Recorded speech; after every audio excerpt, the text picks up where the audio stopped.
Em Guerra Infinita, se você provavelmente ficou chocado com o desaparecimento de metade do universo, com certeza não foi o único. Quem poderia ter previsto isso?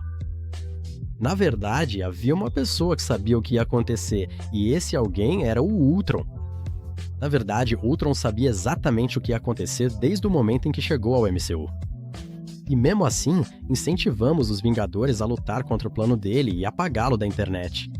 E aí, pessoal? E bem-vindos ao House of Marvel para mais um vídeo. Hoje, vamos revisar os acontecimentos da Era de Ultron, o plano dele e também vamos provar que ele sabia sobre o Thanos desde o começo. Prepara seu café, fique à vontade. Eu sou o Julian e você está assistindo ao House of Marvel.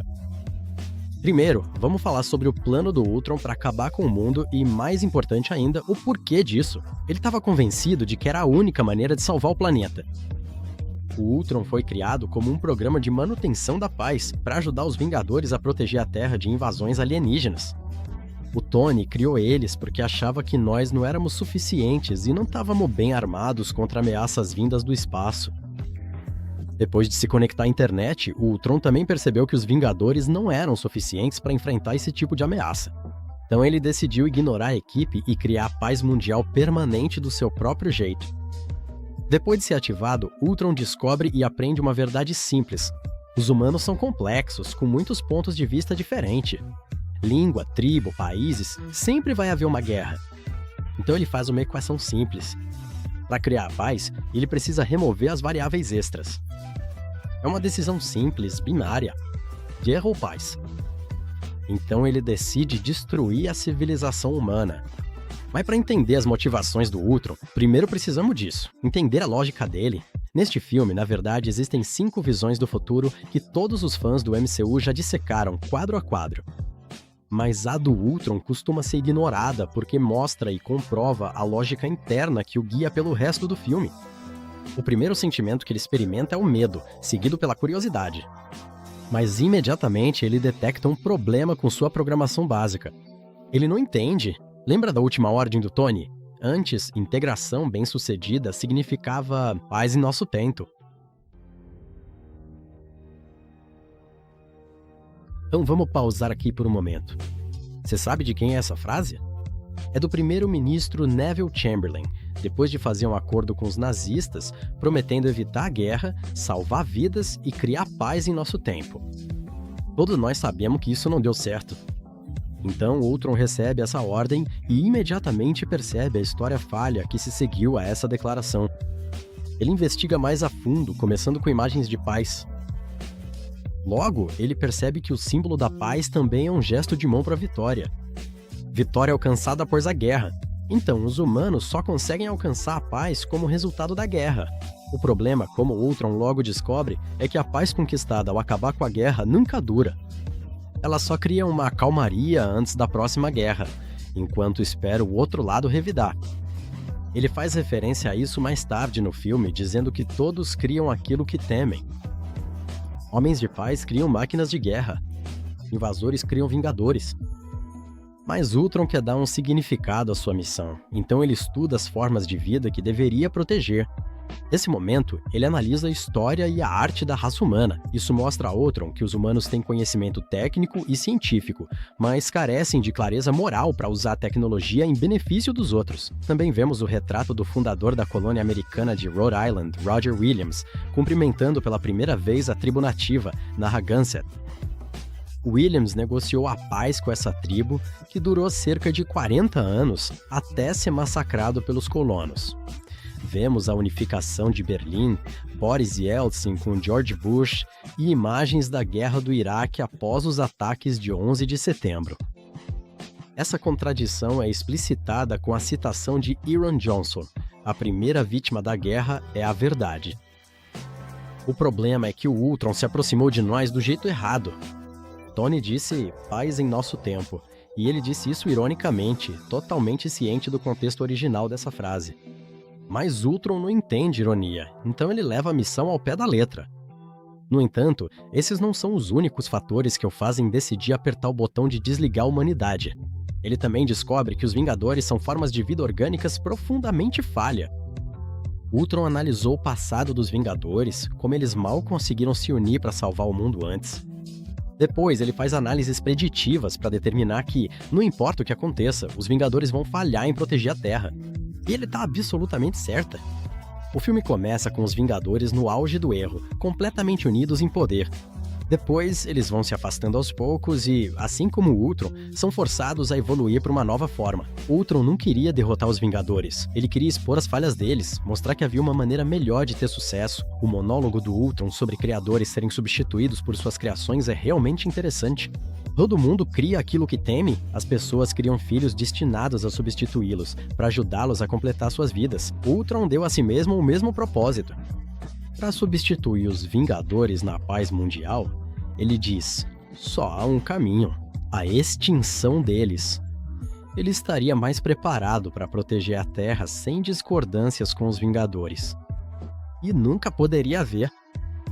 Ao entrar na mente de Thor, Banner e Tony, Wanda parece mostrar visões para eles. E lembre-se, Ultron também está conectado à Joia da Mente. Você tá entendendo onde eu quero chegar com isso? E se a experiência da Wanda com a Joia da Mente acidentalmente deu a ela a habilidade de mostrar o futuro pro Thor, o Bruce e o Tony? Então é possível que a Joia da Mente também tenha revelado o futuro pro Ultron. A pergunta que eu faço é: como ele saberia que a pedra estava dentro do cetro do Loki? Ou como ele conseguiu controlá-la sem tocá-la?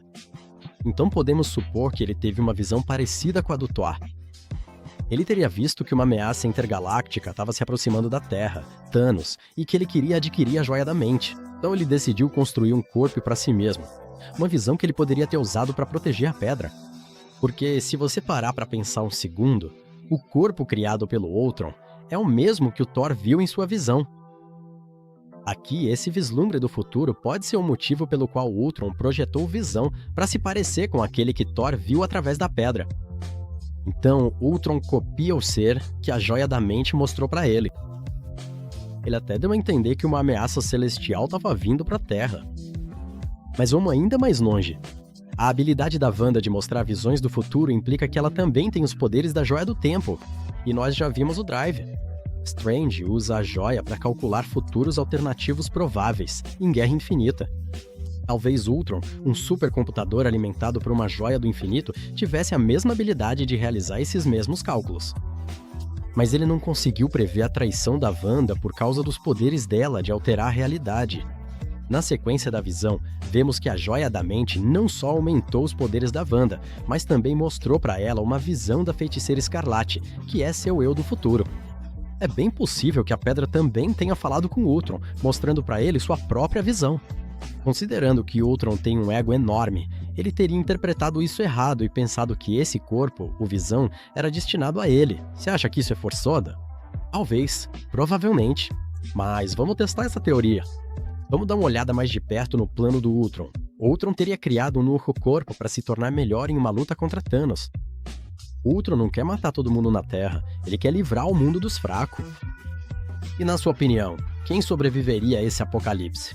Pessoas com superpoderes? Pessoas como a Wanda e o Pietro?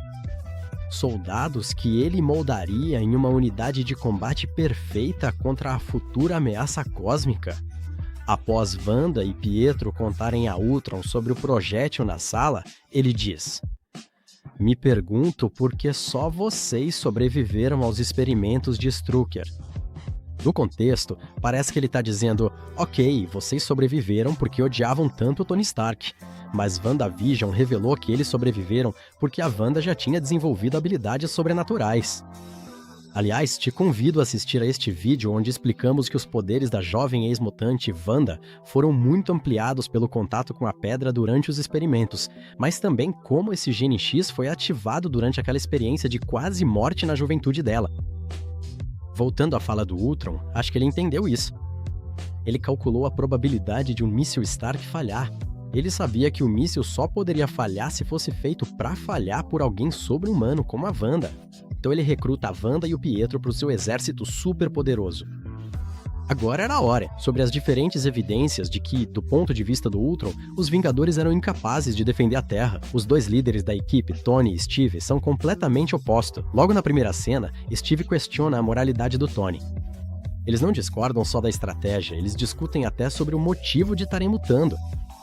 Steve acaba repreendendo e julgando Tony durante o filme inteiro. Enquanto Banner e Natasha estão cancanum lutando com seus próprios demônios internos, tentando provar para si mesmos que não são monstros, Thor, como um Asgardiano, tem um passado sombrio na Terra, considerando os milhares de Asgardianos que foram à guerra em seu nome. Na verdade, se você olhar de perto, o principal vilão deste filme não é o Ultron, são os próprios medos e inseguranças dos Vingadores. Tony é claramente imperfeito. Ele manipula Thorin para ficar mais tempo, não por amizade, mas para poder dissecar a joia da mente. Faltam apenas alguns dias para a festa de despedida. Ultron quer usar o corpo do Visão para se tornar o líder da nova raça humana. Sim, é porque ele tem um ego inflado. E só para lembrar, ele foi criado pelo Stark. Mas também é porque ele sabe que pode reunir a maior força da humanidade contra sua maior ameaça que está por vir, Thanos. A falha que fez Ultron fracassar foi obedecer a sua programação de forma literal demais. Ele estava tentando criar uma paz permanente na Terra porque não conseguia reconhecer a beleza em algo passageiro. Mas as belas contradições da humanidade, da arte, da guerra são passageiras e especiais. Ultron não entendeu que algo não é bonito por durar para sempre. Qual a sua opinião? O que você acha dessa teoria? E conta nos comentários e não hesite em me mandar suas ideias. Amo ler suas opiniões e debater. E, como sempre, obrigado por assistir. Se gostou, curte e compartilhe nos comentários. Para não perder os próximos, inscreva-se e ative o sino. Até a próxima, no House of Marvel.